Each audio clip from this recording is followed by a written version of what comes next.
At several places along our coast, you quite literally come to the end of the road. Travelers find that to continue their trip, they must board one of the 20 vessels the state operates to reach their destination.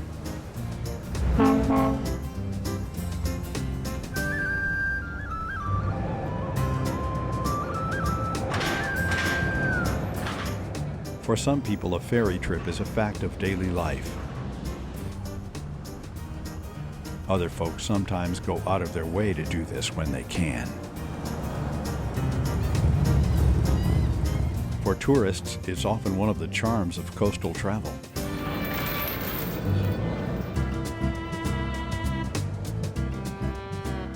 At the beginning, it started to bridge islands and bridge people to the mainland. And of course, it still does that today. You know, we carry about 2.3 million passengers a year. A lot of those people are people from all over the country, all over the United States and the world. It's a tourist attraction within itself.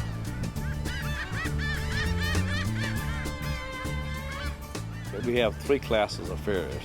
We have the sign class. Sign class ferries are 220 feet. They are the largest ferries that we have. Then we have the double N class. Those ferries are 180 foot in length, drive on and drive off on either end. Then the other class ferry is what we call the hatcher's class. And that is 150 foot, just drive on one end, and of course you got to turn the vessel around the other way.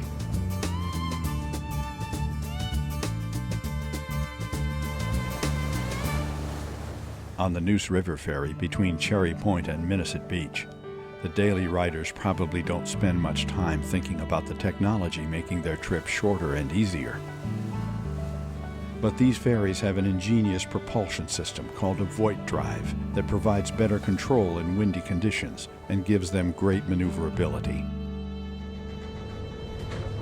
It's got a system on either end, the A end and the B end, and what it does, it looks like helicopter blades underneath the water.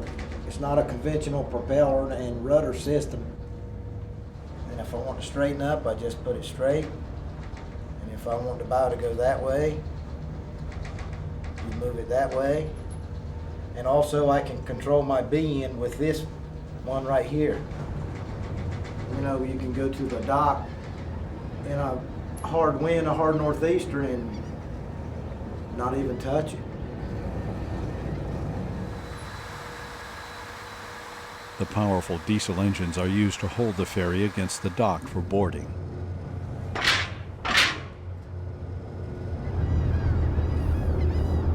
Once the last car is aboard, the controls are switched.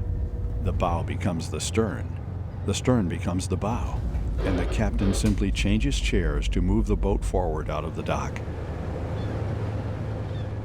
That way the ferry never has to turn around.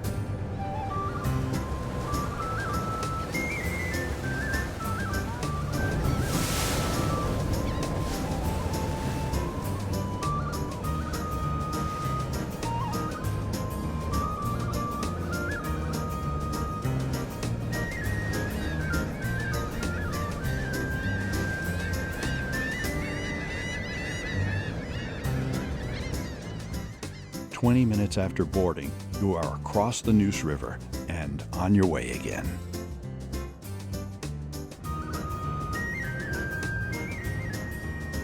Outer Banks travelers are most familiar with the boats linking Hatteras Island with Ocracoke.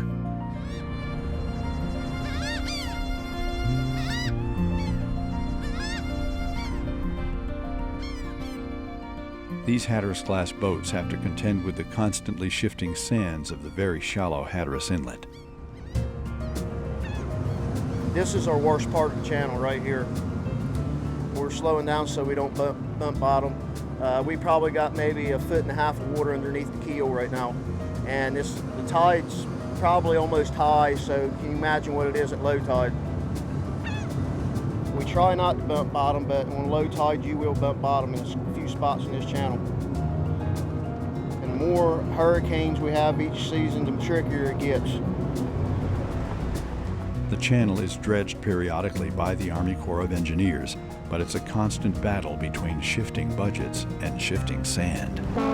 Lately, the sand seems to be winning. Around here, you got to stay on your toes because we work 7 days on, 7 days off. Your first day back, you got to relearn parts of the channel every week. The shallow channel brings another challenge for the boat captains: the effects of the wind. These boats are made for shallow draft, and the less draft you have, the more tendency they have to adverse effects from the wind. So if it's blowing 50 miles an hour, it's going to shove you sideways. This is a big sail.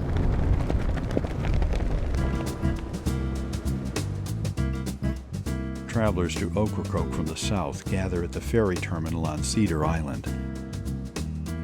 The larger ferries here are designed to accommodate the shallow waters of Pamlico Sound.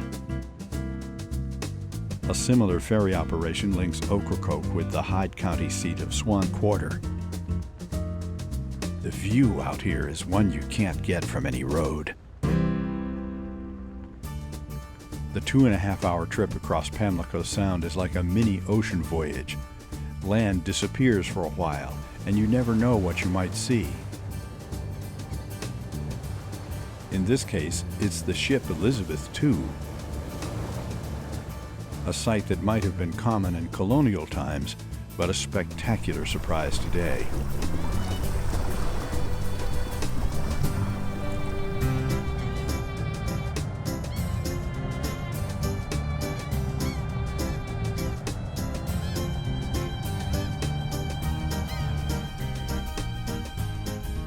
No matter what your final destination, getting on a ferry can mean you are where you are going, at least for a little while.